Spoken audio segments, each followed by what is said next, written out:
আমি একজন প্রাণী চিকিৎসক। কারো গবাদি পশু অসুস্থ হলে খবর পেলেই যথাসাধ্য দ্রুত সেখানে পৌঁছানোর চেষ্টা করি। বর্তমানে এলএসডি বা লাম্পি স্কিন ডিজিজ আক্রান্ত পশুর চিকিৎসা ও পরামর্শ দিতে বিভিন্ন এলাকায় ছুটে বেড়াচ্ছি। এলএসডি একটি ভাইরাসজনিত রোগ। আক্রান্ত গরুর শরীরে গুটি দেখা দেয়, জ্বর আসে, খাবারে অরুচি হয় এবং দুধ উৎপাদন কমে যেতে পারে। তাই লক্ষণ দেখা দিলে অবহেলা না করে দ্রুত প্রাণী চিকিৎসকের পরামর্শ নিন।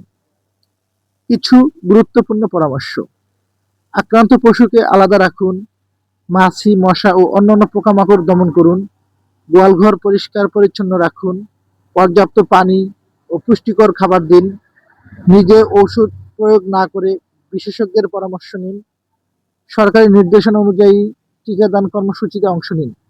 সচেতনতা, দ্রুত চিকিৎসা এবং সঠিক পর্যবেক্ষণই পারে এলএসডি রোগের ক্ষতি কমাতে। আসুন আমরা সবাই মিলে আমাদের প্রাণী সম্পদকে সুরক্ষিত রাখি।